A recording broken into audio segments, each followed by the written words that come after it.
जो मैं खत्म कर दी, तो फिर मैं अपना। हेलो। हाँ, समद भाई बोल रहे हैं।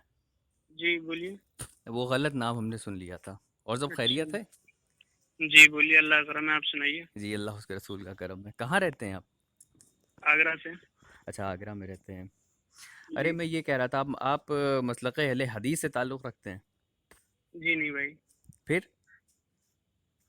मेरा कोई मसलक नहीं है, मैं मुसलमान हूँ सर। अच्छा, कोई मसला। अच्छा, कौन आपके इस टाइम के प्रेजेंट उलमा है जिनको आप सुनना पसंद करते हैं? मैं साकिब रज़ा मुस्तफ़ी को सुनता हूँ, अच्छा। सैयद अमीनुल क़ादरी को सुनता हूँ, और हम्म। मौलाना तारिक मसूद को, और मौलाना तारिक जमील को। अच्छा, सैयद अमीनुल क़ादरी साहब, सैयद है ना, थोड़ा जी ताज़ीम के जी। साथ नाम लिया जाता है। तो मैं सैयद ही बोला आपको। नहीं, साहब नहीं कहा ना आपने। अच्छा। अच्छा, तो चलिए। अभी फ़ारूक रज़ा भाई से आपकी बात हुई है, तो वो जी रिकॉर्डिंग जी। मुझे मिली ग्रुप में। हाँ हाँ। तो उसमें वसीले के ऊपर कुछ बात हो रही थी। नहीं नहीं, वसीले के ऊपर नहीं। अच्छा। वो था मतलब गैरुल्लाह से मदद मांगने का टॉपिक था। लेकिन अब गाली ना दिया करें। देखिए मेरे भाई, मेरी बात सुनिए। हम्म। मैं देखो, मैं पागल नहीं हूँ, या मुझे पागल कुत्ते ने काटा का जो मैं बेवजह गाली दूंगा, हम्म। है ना। हम्म। आपने मुझसे कितने प्यार से बात करी, उसी प्यार से मैंने आपसे बात की, जी जी। है ना? उसने छूटते ही मुझसे ये बोला कि तू जी मेरा मेरा बेटा है, मैं तेरा बाप हूँ। किसका खून नहीं खोलेगा, आप बताइए। देखो मैंने उससे कोई मैं उससे आप करके बात कर रहा था, जी। और जी बहुत प्यार से बात कर रहा था। जी। अब तुम जब किसी इनोसेंट आदमी को इस तरीके से बोलोगे तो यार खून आप बताओ, आपको गुस्सा नहीं आएगा? अभी आपसे कोई ऐसे बोले, आपको क्या लगेगा? अच्छा, लेकिन इतनी गंदी गालियां दे के बराबर तो कर ली आपने। बराबर क्या, आपने तो डबल कह दिया। तो गाली ऐसी ना, गाली ना दिया करें। गाली क्योंकि माँ बाप को लगती है ना, तो इस तरह की बात नहीं करनी चाहिए। तो भाई आप ये भी तो देखो उसने किस तरीके से बात बोली, अच्छा, है खैर ना। मैं लास्ट तक और तो बिल्कुल एंड तक तो मैंने ठीक से, खैर कोई बात नहीं। अच्छा ये बताएं, आप तकलीद करते हैं? मतलब। तकलीद किसी एक इमाम को फॉलो करना। अच्छा, तकलीद। जी। नहीं, ऐसा तो खैर अभी कुछ नहीं है। अभी ऐसा भाई इतनी नॉलेज गेन नहीं की है। अच्छा इंशाल्लाह अच्छा। जिस दिन कर लेंगे तो हाँ, उस दिन अच्छा, मतलब देखेंगे। अभी आप किसी इमाम को नहीं मानते? नहीं नहीं, मानते हैं कि चारों इमाम बरहक थे। अच्छा। और हाँ, और हक पे थे चारों इमाम, ऐसी बात नहीं है। अच्छा लेकिन जी। जी जी, आप बोलिए, आप बोलिए। जी, मैं ये कह रहा था कि तकलीद का जो मसला है आजकल, जी। कि तकलीद के मायने ये होते हैं कि किसी अहले इल्म से कोई बात ले लेना बिना किसी दलील के, फिर उस पर अमल करना, इसको तकलीद कहते हैं। अच्छा अच्छा। तो इसके खिलाफ आजकल कई लोग हैं ना कि तकलीद नहीं करनी चाहिए, शिर्क है। अच्छा, ये बात है। जी तो अगर बिना दलील के ले रहे हैं तो भाई इसमें देखो कोई गलती भी नहीं है, क्योंकि अल्लाह ने खुद दलील मांगने मांगने के लिए कहा जी। जी है ना। जी। जी। हाँ। तो अच्छा। इसमें इसमें बुराई क्या है, आप बताओ। जी जी। तो मैं ये कह रहा था कि जैसे कोई शख्स है, वो जी गांव देहात में रहता है मान लीजिए। जी। जी और बोलिए। उसकी कई अब यूपी में आप भी रहते हैं, हम भी लखनऊ के यूपी के ही हैं। अच्छा अच्छा। तो यहाँ कई गांव ऐसे हैं, कई गांव देहात ऐसे हैं जहाँ पर एक आध मस्जिद है और आबादी है 10-12 हज़ार, 5 हज़ार, 6 हज़ार की भी, इससे भी कम आबादी है, कुछ 100 में आबादी हम्म, है हाँ हाँ हाँ। ना। तो अब वहाँ पे वो डिपेंड करता है पॉपुलेशन कितनी है। हाँ, that depends upon the population. So we are talking hmm. About the rural area. तो जी जी। यहाँ पे बेसिकली होता क्या है कि यहाँ जो पॉपुलेशन होती है वो बहुत ज़्यादा कंप्राइज होती है। और हम्म। यहाँ पे मान लीजिए जैसे कि एक मसाजिद है, एक मस्जिद है, और वहाँ पर उसमें कई लोग जाते हैं नमाज़ पढ़ने के लिए। तो जो बेसिकली गांव देहात में रह के जाता है वो खेती करने वाला किसान होता है। सीधा साधा इनोसेंट यार। हाँ, इनोसेंट सा होता है। तो अब उसे तो अरबी और उर्दू का इल्म होता नहीं है। बेशक। तो वो शख्स जो है वो मस्जिद के इमाम साहब के पास गया। अब इमाम साहब माशाल्लाह से नॉलेजेबल पर्सन होते हैं। तो सही बात है। वो इमाम साहब के पास गया, उस दिन सारी ज़िंदगी अच्छा, इमाम साहब। एक सेकंड भाई। हाँ हाँ। ये कह रहा था, देखो इसमें फारूक ने मेरा नंबर शेयर कर दिया, तो मेरे काफी कॉल आ रहा है अभी, आपसे पहले भी 2-3 बार कॉल आ गए, और अभी मैं आपसे बात कर रहा हूँ, कॉल वेटिंग में लगा हुआ है। अच्छा। सर आप बात करिए। मैं किसी से घबराता नहीं हूँ, ना मैं डरता। जी, नहीं नहीं, मैं बिल्कुल बेशक डरना हाँ सिर्फ हाँ। अल्लाह से चाहिए। बेशक बेशक। जी। तो मैं ये कह रहा हाँ। था कि जैसे वो आदमी है, अब उसने ताउम्र सारी ज़िंदगी उन्हीं इमाम साहब के पास जाता, पूछता कि हज़रत, हम्म। रोज़े में अगर मैंने जो है रोज़ा तोड़ दिया, गलती से हाँ टूट मतलब जो भी गया, मसाइल थे हाँ उसके। कोई भी मसाइल है, तो वो उनसे ठीक। जाके उसके पूछता रहा हम्म। उनसे वो। जी जी। अच्छा, क्योंकि वो उन पे भरोसा करता था और हम्म। उनसे वो दलील वलील नहीं मांगता था। अब कौन आदमी आपने देखा होगा आज तक कि कौन गांव देहाती आदमी जाके दलील मांगेगा? हाँ, वो सीधे साधे होते हैं बेचारे, जो हाँ। कह दिया वो मान लिया। हाँ। जी। तो ये आदमी जो है सारी उम्र ये करता रहा और फिर ये मर गया। तो अब मेरा जी। सवाल ये है, क्योंकि बकौल जो लोग कहते हैं कि तकलीद करना शिर्क है, मीन्स टू फॉलो वन इमाम इज पॉलिथिज्म, इट्स शिर्क, it can lead you to the hell. या तो अब जो ये इंसान मरा है, तो जी। ये ईमान पे मरा है या कुफर पे मरा है? नहीं देखिए, अगर वो अल्लाह पर ईमान लाया, कुरान पे ईमान लाया, नबी सल्लल्लाहु अलैहि वसल्लम पे ईमान लाया, जी। तो वो हो सकता है कि गुनाह में दाखिल हो, लेकिन कुफ्र पे नहीं मरा है वो। कुफ्र पे नहीं मरा। तो अहले हाँ। हदीस के जो बड़े बड़े उलमा हैं, जैसे नेम से एक जाकिर नाइक, मिराज शैतानी और तौसिफुर बेईमान वगैरह वगैरह, ये कहते हैं कि तकलीद शिर्क है, तकलीद शिर्क है, और जिसने भी ये अच्छा। कमिट करा उसने बहुत बड़ा सिन करा और डायरेक्ट वो इस्लाम से हम्म, खारिज हो गया और वो काफिर हो गया। अच्छा। हाँ, तो अब मेरा हम सवाल मैंने कई मौलाना से पूछा, इनके हम्म। कई स्कॉलर से पूछा, लेकिन वो बात करने को तैयार नहीं होते। अच्छा अच्छा। अब बताइए मैं कितनी सलाहियत से बात कर रहा हूँ, कितनी मोहब्बत से। नहीं नहीं, देखो आपका बात करने का अंदाज मुझे बेहद प्यारा लगा, और जी। आपसे बात करने में अच्छा भी लगा, ऐसी बात नहीं है। जी। क्या करते हैं वैसे आप? मैं मेडिकल स्टूडेंट हूँ भाई। अच्छा, माशाल्लाह, मेडिकल स्टूडेंट मतलब एमबीबीएस कर रहे हैं? जी जी। एसएन मेडिकल कॉलेज से आगरा में। अच्छा अच्छा, कौन सा ईयर है आपका? फर्स्ट ईयर है अभी। फर्स्ट ईयर है, चलिए अच्छी बात है। 2018 में ही सिलेक्शन हुआ है। अच्छा अच्छा, वहाँ पर कैडेवर जो है, तो वो स्पेशली एक स्टूडेंट अपने लिए अलग से परचेज कर सकता है? मतलब कैसे? कैडेवर जो होता है, कैडेवर वो इंसान अपने लिए क्या मतलब अपने खाली अपने यूज़ के लिए परचेज कर सकता है? मेरी समझ में नहीं आया क्या चीज़ पूछ रहे हो आप कैडेवर भाई। जो लाश होती है, मुर्दा होता है, जो वहाँ से अच्छा, नहीं मंगाई नहीं नहीं जाती नहीं नहीं, है। अच्छा अच्छा। इलीगल है यहाँ। अच्छा अच्छा। Dead body. जी जी, मतलब चाहे वो जितना नहीं अरबपति खरबपति हो, अपने लिए एक पर्टिकुलर नहीं मंगा सकता। नहीं। हाँ, मैंने सुना था अब वो बात आगरा के अलग है बारे कि है में। ना, रिश्वत वगैरह दे दी जाए हाँ हाँ डीएम हाँ हाँ वगैरह हाँ को, हाँ हाँ तो ऊपर से हाँ कर हाँ लिया जाए मामला तो बन जाए। हम्म। वैसे इलीगल है ये चीज़। जी जी। खैर चलिए, कोई बात नहीं, अच्छा लगा आपसे बात करके। और ये जो वो गैरुल्लाह से, आपका आपका नाम क्या था भाई? राहिल खान। राहिल खान, शायद आई थिंक मैंने आपके वीडियो सुने हैं। जी जी, मेरा भी चैनल है एक छोटा सा यूट्यूब पे। अच्छा अच्छा। जी राहिल भाई, देखो, उससे तो मैं अल्लाह की कसम, मैं आप कभी जिंदगी में उससे बात नहीं करूंगा, जी क्योंकि जी यार देखो, बात उससे करो जो जी तुम्हें बोलने का मौका दे। मैंने उसे पूरा पूरा बोलने का मौका दिया राहिल जी भाई। जी जी लेकिन यार कम से कम सामने वाले की भी तो बात सुनो। जी जी वो बंदा भाई अपनी धाए धाए में लगा रहता है, सामने वाले की सुनता नहीं है। जी जी देखो, मैंने उससे ही बोला, मैंने कहा, और बड़े प्यार से बात करी थी, आप स्टार्टिंग से आपने शायद सुनी हो। जी, मैंने मैंने सुना उससे था। बोला, मैंने कहा फारूक भाई, ये हम्म। बताओ कि है ना, अल्लाह ने हमें सूरह फातिहा के अंदर आयत है जो है, जी या नब्बु व इय्याक नस्तईन, कि जी अल्लाह हम तुझसे ही तेरी बंदगी करते हैं और तुझसे ही मदद चाहते हैं। जी अब अल्लाह ने जब हमें ये आयत उतारी, हमें ये जी सिखाया, ये दुआ कि हम सिर्फ अल्लाह से मदद मांगे, तो जी मतलब गैर अल्लाह से मदद मांगने में, मतलब इसके बारे में मुझे क्लैरिफिकेशन चाहिए था। मैंने कोई लड़ाई भी नहीं करी थी यार, जी जी। और वो बस शुरू हो गया अपने उल्टी सीधी दाएं दाएं। तो उसकी उसकी एक आप इस वजह है। बारे में मुझे कुछ क्लैरिफिकेशन देंगे भाई? जी, मैं बता रहा हूँ। दरअसल पहले मैं फारूक भाई की तरफ से बता दूँ। जी दरअसल जी। इतनी कॉल्स आती हैं, और हम्म। एक मतलब इंसान की फिर एक उसके अंदर जो इम्यून सिस्टम है वो इसके खिलाफ ख़त्म हो जाता है। हाँ, ये बात सही, अग्रेसिवनेस आ जाती है, है इस ना? बात को मैं हाँ, मानूंगा। थोड़ा अग्रेशन जो है बढ़ जाता है, इस वजह से इंसान वो हो जाता है। तो ये हम्म। होता है मसला। तो अब देखिए आपको लेकिन एक भी। बात बताऊं फारूक जी भाई, जी जी, बताएं। हमारे अल्लाह ने हमारा दिमाग इस तरीके से बनाया कि सामने हमें जैसा इनपुट मिलता है ना, वैसे ही जी आउटपुट हमारे अंदर से आता है। जी जी जी। तो जब इनपुट यार इतना सॉफ्ट आ रहा है, तो आउटपुट भी सॉफ्ट ही आना चाहिए। हाँ, सही कह रहे हैं। लेकिन है मैंने नहीं आपसे है? बताया ना, जब आदमी जो है उस चीज़ से यूज़ टू हो जाता है, और अब हम्म। उनके पास दिन भर इस तरह की कॉल आया करती हैं, और यकीन करें, मैं आपको कुछ पर्सनल कहिए तो मैं आपको सेंड करूँगा, इतनी गंदी गंदी गालियाँ देते हैं, फ़ॉरेन के नंबर से कॉल करके मेरे पास भी आती हैं। तो हम उनको इग्नोर करते हैं, मतलब गाली के बदले हम गाली नहीं देते, हम कॉल कट कर देते हैं, हम बात ही नहीं करते हैं। अपनी ज़ुबान क्यों गंदी करें, राइट? बिल्कुल, क्यों नहीं। और फिर नबी की हदीस भी है कि लानत उस इंसान पे जो अपने माँ बाप को गाली दे। तो बेशक साहबा ने बेशक। पूछा कि है ना, ऐसा कौन सा वो होगा जो अपने माँ बाप को गाली दे? तो उन्होंने कहा कि अगर कोई इंसान सामने वाले इंसान को गाली देता है, तो जी जहालत में वो पलट के उसको भी गाली देगा। जी तो जी इनडायरेक्टली उसकी वजह से उसके माँ बाप पे गाली पड़ी। जी। अच्छा, ये जो तो गैरुल्लाह ऐसे। से मदद वाला मसला था, जी जी। तो इसमें मैं आपको कुछ बता देता हूँ, बाकी आपकी मर्ज़ी। जी जी, जो आपने बताइए। ये बताया कि आयत करीमा का हवाला आपने दिया कि बेशक मैं जी जी। तेरी ही इबादत करता हूँ, तुझसे ही मदद तलब करता हूँ। जी जी। इसी आयत में अल्लाह ताला शुरू में इरशाद फरमाता है कि सारी तारीफ़ें अल्लाह के लिए। बेशक। अब ये बताएं आप कि अगर क्या हमने अल्लाह के अलावा किसी की तारीफ़ कर दी तो क्या शिरक हो जाएगा? नहीं तो। नहीं होगा। इसी तरह अल्लाह ताला जब ये फरमा रहा है कि बेशक हम तेरी ही इबादत करते हैं और तुझसे ही मदद तलब करते हैं, इसका मतलब ये है कि हम अल्लाह पे ईमान ले आए, अल्लाह को माबूद माना, अल्लाह हम्म, की ज़ात में किसी को शरीक नहीं किया। और हमारा बेशक। और सहाबा का और तमाम मुहद्दिसीन का ये अक़ीदा है कि अल्लाह ताला ने नबियों में और अपने औलिया में ये सिफ़ात अता करी है कि वो दूसरों को मदद पहुँचा सकें।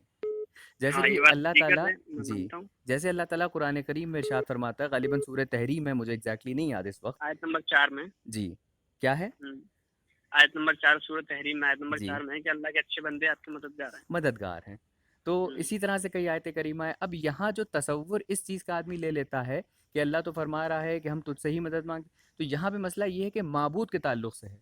आप अल्लाह को माबूद मानिए और अल्लाह के जो नेक मोमिन बंदे हैं उनको आप अपना मददगार तस्लीम करिए। अच्छा अच्छा, वो राहिल भाई, एक जी, हदीस नबी की ये भी है कि जी, बनी इसराइल की कौम के ऊपर है कि इनमें से जब कोई नेक बंदा मरता था जी, तो ये उनकी कब्र बना के उनकी इबादत करते थे जी, और उससे मदद मांगा करते जी, थे।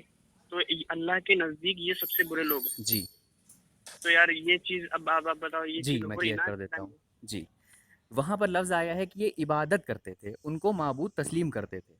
जी और हमारा ये अकीदा ये है कि हम औलिया अल्लाह को माबूद कभी भी तलब नहीं करते, क्योंकि ये गुनाह कबीरा है और ये शिरक है। इसकी माफी नहीं है मेरे भाई, इसकी माफी नहीं जी, है। इसकी माफ़ी नहीं है। तो अगर इसकी माफी होती तो अबू तालिब और अबू जहल और अबू अब्दुल मुत्तलिब ये सबसे पहले जन्नत में जाए जाते, जी, जो अभी तक जहन्नम में। जी। तो यहाँ पे मसला ये है कि जब हम औलिया अल्लाह की बारगाह में जाते हैं, तो हम उनको जी माबूद मान के नहीं जाते हैं। आज तक हमें आप किसी एक सुन्नी उलमा की या किसी एक अकाबिर की किताब में एक फ़तवा दिखा दीजिए कि अल्लाह के जी। अलावा जो औलिया हैं वही माबूद हैं। नहीं है, हमारा ये अकीदा नहीं है। अच्छा, एक फ़ाइनल चीज़ कह के मामला ख़त्म कर देंगे इंशाल्लाह। जी जी बोलिए। हदीस शरीफ ये है, आप कहिएगा तो मैं आपको स्कैन भी भेज दूँगा।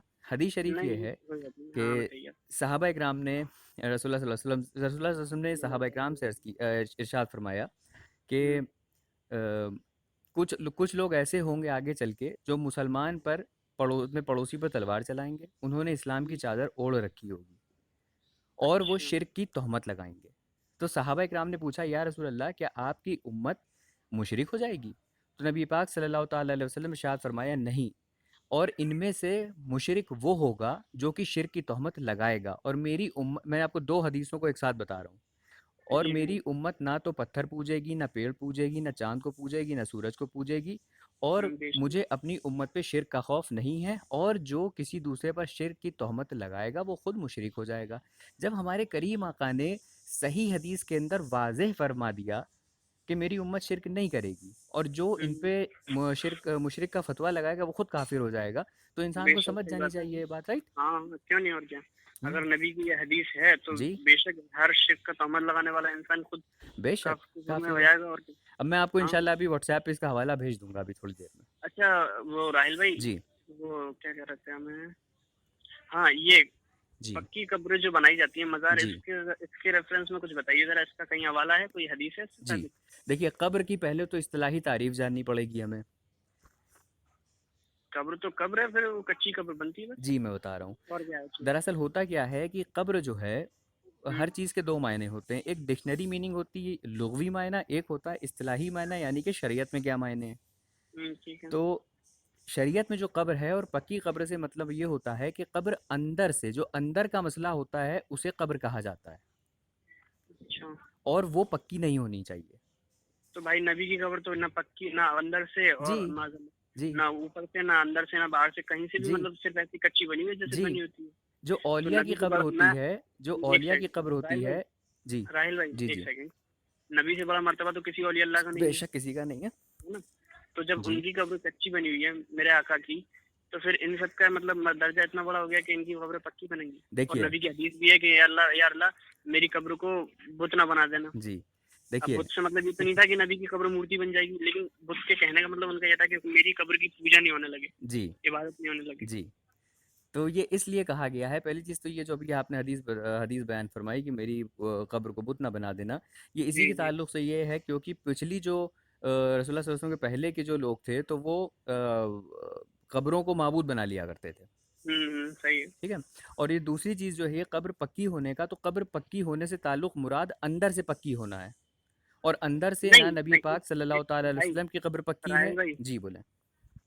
इस इस ये जो आप जो बता रहे हैं कि अंदर से पक्की होने का वाकया, जी, मतलब अंदर से बात पक्की होने का जी, रेफरेंस, इस इस बारे में तो मेरे भी कुछ मतलब कोई कंटेक्स्ट है ही नहीं मेरे पास यार। जी। देखिए, आप ऐसा करिए कि आप जाके पहले तो कब्र के इस्तिलाही मायने पता कर लीजिए। अच्छा। अच्छा। और आप पता कर लीजिए कि कब्र कहाँ से पक्की होना मुराद है, अंदर से या बाहर से। क्योंकि हम आपको इसका एग्जाम्पल भी दे दें, हम्म, अंदर से कब्र जो है पक्की होती है यहूद और नसारा की। अच्छा। इनकी कब्र आज भी अंदर से पक्की बनाई जाती है, और आप चाहें तो कहीं जाके देख भी सकते हैं। इनका कोई आप आसपास ग्रेवयार्ड हो, कब्रिस्तान हो, आप जाके देख सकते हैं। हम्म, तो इनकी कब्र अंदर से पक्की होती है। और अच्छा। हमारे जो औलिया अल्लाह हैं उनकी कब्र ना अंदर से पक्की होती है ना बाहर से पक्की होती है। उनकी कब्र के ऊपर एक अलग से वो लकड़ी हम्म, का या पत्थर का ऊपर से रख के बनाया जाता है, कब्र का उससे कोई ताल्लुक नहीं होता। अच्छा। जी। और सबसे बड़ी चीज़ ये मैं आपको फिर बता रहा हूँ, जब भी कंफ्यूज हो आप, तब आप उसी हम्म, हदीस पे आइए कि रसूलुल्लाह सल्लल्लाहु अलैहि वसल्लम ने इरशाद फरमा दिया, मेरी उम्मत शिरक में कभी मुब्तला नहीं होगी। अच्छा, ये जी, हदीस आप मुझे सेंड कर देना भाई, बिल्कुल ठीक है। इंशाल्लाह मैं आपको इस हाँ। हदीस को लगभग 8 हवालों से सेंड करूंगा। अच्छा अच्छा। और जी, भाई जी। इल्म गैब के बारे में क्या कहना है आपका राज भाई? इल्म गैब के बारे में ये है मसला है कि हमारे करीम आका रसूलुल्लाह सल्लल्लाहु ताला अलैहि अल्लाह वसल्लम का ताला। इल्म जो है वो अल्लाह सुब्हान व तआला के इल्म के बराबर ऐसा है कि एक बहुत बड़ा समंदर है, उसमें से एक चिड़िया पानी लेती है, पानी का कतरा जो उसके चोंच में है। इतना इल्म हम्म, अल्लाह की आगे मेरे करीम आका रसूलुल्लाह सल्लल्लाहु अलैहि वसल्लम को है। अल्लाह का हम्म, इल्म जो है वो लामहदूद है, और नबी पाक का इल्म जो है वो महदूद है। और अल्लाह ताला कुरान करीम फुरकान हमीद बुरहान रशीद में इरशाद फरमाता है, वहाँ अल्लमका मालम तकुन तालम, ए मेरे हम्म, हबीब आपको जो कुछ नहीं पता था हमने सिखा दिया। और अल्लाह ताला कुरान करीम में इरशाद फरमाता है, एक मिनट में याद कर लूँ, जी जी। मा कान वमा यकून, हम्म, जो हो चुका और जो होगा हुजूर जानते हैं। और इसके ताल्लुक से कई अच्छा, अहदीस ये आपको एक ऐसी भाई, भी। जी। ये आयत है कहाँ पे? ये मकाना यकुन वाली? मा कान वमा यकून, अभी तो खैर मैं बाहर निकला हूँ, मेरे हाथ में भी कोई अच्छा अच्छा। हवाला नहीं है, और मेरे इत्तेफाक से घर नहीं पे नहीं, लाइट कोई भी नहीं, नहीं कोई आ नहीं, रही है। कोई बात नहीं, कोई बात मैं नहीं। इंशाल्लाह भी आपको ढूंढ हाँ। के जैसे ही लाइट आती है मैं और दे देता हूँ। मेरे पास भी राहिल भाई कुछ है ना, मेरे जी, पास भी कुछ कुरान के ही रेफरेंस हैं, जी, जिनको मैं आपको सेंड करूंगा, आप देखना उन चीज़ों को। जी। मतलब किसके अल्लाह ताल्लुक ने से? इल्म गैब के नफ़ी के ताल्लुक से? जी जी जी जी, जी, नबी के रसूलुल्लाह सल्लल्लाहु अलैहि वसल्लम के इल्म गैब के ताल्लुक से। जी। अब मैं बता रहा हूँ, कुरान पाक में जब अल्लाह ताला ने इरशाद फरमाया जैसे शराब के ताल्लुक से, तो हम्म, शराब जो थी, दूसरी मर्तबा जब अल्लाह ताला ने हुक्म दिया कि जब आप हम्म, नशे की हालत में हो तो इबादत गाह की तरफ नमाज। ना जाएं, हाँ, मस्जिद की तरफ है ना ना, जाओ, हाँ। मस्जिद की तरफ ना जाएं। फिर तिबारा अल्लाह ताला ने पूरी तरह से हराम फरमा दी। ठीक। अब अगर हम दूसरी आयत को लेके ही हुज्जत बनाए रहें कि नहीं, अल्लाह ताला तो कह रहा है कि मस्जिद की तरफ जब जाओ तो शराब लेके ना जाओ, शराब पी मतलब शराब के नशे में ना जाओ, हम्म, तो ऐसा नहीं हो सकता है, क्योंकि वो आयत जो है मनसूख हो गई। अब रसूलुल्लाह सल्लल्लाहु नहीं अलैहि वसल्लम। तो एक सेकंड जी, राहिल भाई, जी, दूसरी आयत को मंसूख करने के लिए तीसरी आयत आ गई, जी, है ना? जी, लेकिन जो आयतें मैं आपको बताऊंगा वो उनको भी तो मंसूख करने के लिए कुछ और आगे आयतें हो तभी तो माना जाएगा ना। जी, मैं बता रहा हूँ। इसी तरह से सूरह जिन की गालिबन आयत है जिसमें अल्लाह ताला इरशाद फरमाता है कि बेशक अल्लाह ताला अपने गैब पर किसी को मुसल्लत नहीं फरमाता सिवाय अपने पसंदीदा रसूलों को। अच्छा अच्छा। जी। तो अल्लाह ताला ने इल्म गैब नबी पाक सल्लल्लाहु अलैहि वसल्लम को एक बारगी नहीं दिया, जहाँ ज़रूरत हुई वहाँ अता कर दिया। और आखिरी में अल्लाह ताला ने इरशाद फरमा दिया, मा अल्लमका मालम तकुन तालम, ए मेरे हबीब आपको जो कुछ नहीं पता था हमने सिखा दिया। और हम्म, इस आयत करीमा से तमाम मुफस्सरीन ने, मुहद्दिसीन ने जो इससे जो तफसीर बयान करी है वो यही बयान करी है कि यहाँ से मुराद जो था वो इल्म गैब था। अच्छा जी, अच्छा। एक आयत और है कुरान में राहिल भाई, ला जी, यालमुल गैबु इल्लल्लाह, जी। गैब सिर्फ अल्लाह के पास हाँ, है, बेशक, तो है ना? बेशक। तो फिर इस आयत से तो पूरा पूरा रद्द होता है भाई। नहीं, नहीं, ऐसा नहीं होता है। अब ऐसे तो बहुत सारी तमाम आयतें ऐसी हैं, जैसे कि आपने फरमाया कि अल्लाह ताला जो है मतलब गैब सिर्फ़ अल्लाह को है, हम्म, ठीक है? तो इसी तरह से पानी बरसाने का इख्तियार किसको है? अल्लाह को है। शिफ़ा बेशक। देने का इख्तियार किसको है? अल्लाह को अल्लाह है। को। लेकिन एक हर काम ज़रिया अल्लाह अल्लाह ने का। बनाया ना, हाँ। दवाएँ, हम डॉक्टर तक भी नहीं जा रहे, हम तबीब हकीम तक भी नहीं जा रहे। जड़ी-बूटियाँ, हम्म, दवाएँ, हम्म, ये भी अल्लाह ने ज़रिया बनाया। तो बेशक देने वाली ज़ात अल्लाह है। इसी तरह से इल्म गैब का इख्तियार अल्लाह सुब्हानहू व तआला को है, लेकिन अल्लाह हम्म, अता करता है अपने पसंदीदा रसूलों को। और जो ये अकीदा रखे कि रसूलुल्लाह सल्लल्लाहु अलैहि वसल्लम का इल्म जो है वो ज़ाती हम्म। है, खुद का है, अल्लाह का अता किया वो नहीं है, वो काफिर है। अच्छा, जी, ये फारूक भाई, वो सॉरी फारूक भाई कह रहा जी, राहिल। हूँ, राहिल भाई, जी, अभी मेरा एक दोस्त था, जी, वो, देखो राहिल भाई, अब मैं आपको क्या बताऊं कि देवबंदी बरेलवी, मैं तो अल्लाह की कसम मैं कुछ नहीं जानता, मैं और जी, हकीकत में मैं इस चीज में पढ़ना भी नहीं चाहता, जी, जी, लेकिन यार क्या करूं कि उम्मत में इख्तिलाफ इतना है कि ना चाहते हुए भी इंसान पढ़ जाता जी, जी, है। वो मेरा दोस्त था एक मेरे साथ अच्छा वाला, हमारी ये बस एक बस्ती है छोटी मोटी, जी इसमें एक मस्जिद है, एक ही मस्जिद है। जी अब वो ये कहो कि वो देवबंदियों ने तामील कराई है, तो उसमें देवबंदी मसलक के मतलब लोग नमाज पढ़ते हैं, जी तो हम लोग भी सब उसी में नमाज पढ़ते थे। हालांकि हमारा ऐसा कोई इरादा नहीं था कि मतलब जी देवबंदी के हम इसी में ही पढ़ेंगे या जी सुन्नी की मस्जिद में नमाज नहीं पढ़ेंगे, जी तो हम लोग उसी में नमाज पढ़ते थे। जी लेकिन जो फारूक रजवी के आपके मौलाना है ना, जी जी उनका बयान सुन सुन के वो एक लड़का इतना बहका, उसको जी नफरत होने लगी यार। जी उसने उस मस्जिद में नमाज पढ़ना आना छोड़ दिया। अब आप एक बात बताओ, जी अगर आपका कोई दोस्त हो, वो आपके साथ नमाज पढ़े, आपके साथ रोजे रखे, जी और फिर वो एकदम आपसे अलग हो जाए, जी तो आपके दिल से क्या निकलेगी? हाय निकलेगी, नहीं निकलेगी कि किसके मुझे लिए? मेरे दोस्त से अलग कर दिया? वो जिसको भी उसने भड़काया हो। अच्छा, मैं आपको एक चीज़ बता दूं इसके ताल्लुक से। माशाल्लाह जी आपकी जी। दोस्ती अच्छी लगी मुझे आपकी, कि आप दोस्ती रखते हैं उससे। हम्म लेकिन अल्लाह ताला जो है वो सूरह तौबा में इरशाद फरमाता है, और गालिबन सूरह मुजादला में भी अल्लाह इरशाद फरमाता है कि, हम्म। और ये सूरह तौबा वाहिद एक ऐसी आयत है जो बिस्मिल्लाह शरीफ से शुरू नहीं हुई है। हाँ हाँ, अल्लाह का गुस्सा नाजिल हुआ है जी, इसमें। अल्लाह यहाँ तंबीह फरमा रहा है। तो हम्म। अल्लाह ताला इरशाद फरमाता है कि अगर तुम अपनी जान, अपने माँ बाप, दौलत से ज़्यादा मतलब से कम मोहब्बत करते हो अल्लाह उसके रसूल को, तो फिर तैयार हो जाओ, अल्लाह सख्त अजाब नाजिल करने वाला। मफहूम है आयत का। अब यहाँ पर मसला ये है कि आपने ये फरमाया कि वो उनके पीछे नहीं पढ़ता नमाज, राइट? हम्म। तो यहाँ मसला ये हो गया कि अब आप ये बताइए कि जैसे आगरा से आपको लखनऊ आना है, आपका सेंटर पड़ा, मान लीजिए कोई एग्ज़ाम आप दे रहे हैं, लखनऊ पढ़ सेंटर चुका पड़ा। है, लास्ट ईयर ही पढ़ा था। जी। लास्ट ईयर ही पढ़ा था। अच्छा, लास्ट ईयर पढ़ा था। चार बाग में वो है कोई स्कूल, चार बाग रेलवे स्टेशन के पास ही, जी वहीं जी। पढ़ा था। नवयुग रेडियंस है वहाँ, तो एक इधर है वो, खैर उसके मोती। बगल में था, हिंदी मीडियम था, अच्छा बड़ा सा अच्छा था काफी। अच्छा अच्छा। केंद्रीय विद्यालय करके ऐसी कुछ था वो। जी जी जी। हाँ। तो जैसे मान लीजिए कि आपको लखनऊ आना है एग्ज़ाम देने के लिए, तो अब ठीक। आप उस ट्रेन में बैठेंगे ना जो लखनऊ लेकर आएगी, हम्म। और अगर आप दिल्ली वाली में बैठ जाएंगे तो आप कहीं और निकल जाएंगे। जी तो बेशक। इसी तरह मसला ये है कि जो इमाम साहब के पीछे हम नमाज पढ़ रहे हैं मुक्तदी बन के, वो जी। इमाम साहब खुद उनका ठिकाना कहीं और की तरफ है। तो हम मतलब। सिरातल, हम जी बता रहे हैं, हमें सिरातल मुस्तकीम पे चलना है, और वो जी। देवबंदी बेशक। साहब जो इमाम साहब हैं वो हमें कहीं और ले जा रहे हैं। अब हम आपको ये मस्जिद से बाहर निकलने का भी एक मसला बता देते हैं। कुरान हम्म। करीम उठाइए, और उसमें सूरह तौबा है।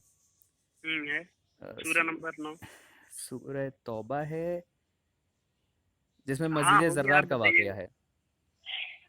काय का? मस्जिद ज़र्रार का वाक़या है जिसमें अच्छा अच्छा, होगा, हाँ आप बताइए। गालिबन सूरह तौबा ही है वो।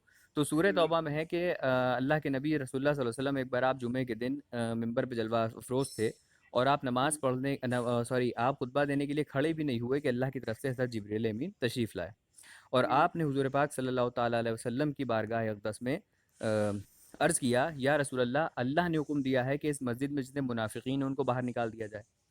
तो अल्लाह के ठीक है। नबी ने, अब यहाँ से आपको दो चीज़ें पता चलेंगी। अल्लाह के नबी ने कहा कि भाई जितने मुनाफिकीन हैं बाहर चले जाएं, कोई नहीं उठा। फिर अल्लाह के नबी ने फरमाया कि मैं तुमको जानता हूँ और तुम्हारे नाम भी जानता हूँ, तुम बाहर हम्म। चले जाओ, फिर भी कोई नहीं गया। फिर अल्लाह के नबी ने इरशाद फरमाया, मैं तुमको भी जानता हूँ, तुम्हारी वल्दियत को भी जानता हूँ, मतलब तुम्हारे अंदर नुतफ़ा किसका है उसको भी जानता हूँ, तुम सही। चले जाओ, तब भी नहीं गए।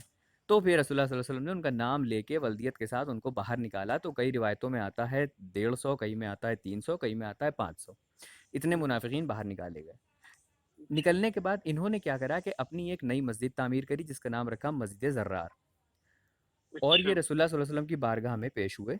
इन्होंने हम्म। रसूलुल्लाह सल्लल्लाहु अलैहि वसल्लम से अर्ज़ किया कि या रसूलल्लाह, हमारी मस्जिद में आकर इमामत करवा दीजिए। हज़रत जिब्रील हम्म। अमीन फिर वही लेकर तशरीफ़ लाए, और आपने इरशाद फरमाया, आपने अर्ज़ किया रसूलुल्लाह से कि या रसूलुल्लाह सल्लल्लाहु अलैहि वसल्लम, अल्लाह का हुक्म है कि आप इनको इमामत भी ना करवाएं और इस मस्जिद को जला दिया जाए।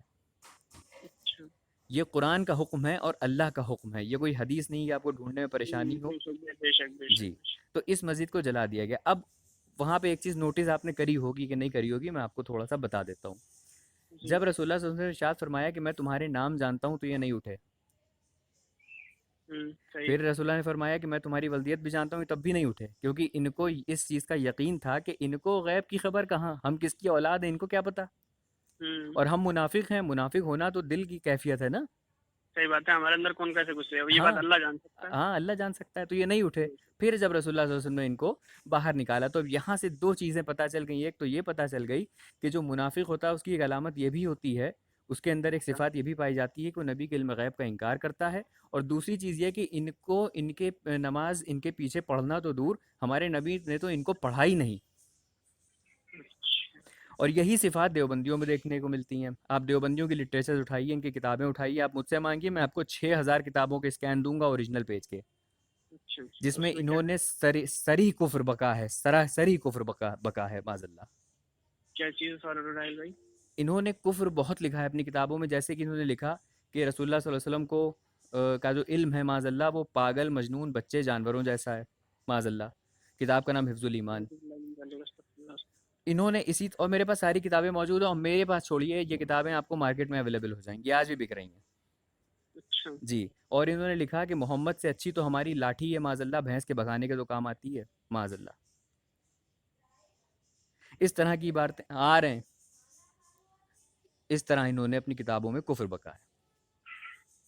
अच्छा, तो ये जी। किताबें मतलब किस उलेमा ने लिखी हैं? ये अशरफ अली थानवी, रशीद अहमद गंगोही, इस्माइल दहलवी, कासिम नानोतवी, इन सब ने लिखी हैं, और ये देवबंद के सबसे बड़े अकाबिर थे। और इन्होंने लिखा है अपनी किताबों में, फतावा रशीदिया में लिखा हुआ है हम्म। कि कोई अगर इंसान सहाबा को काफिर कहेगा तो वो इंसान कहने वाला खुद काफिर नहीं होगा माजल्ला।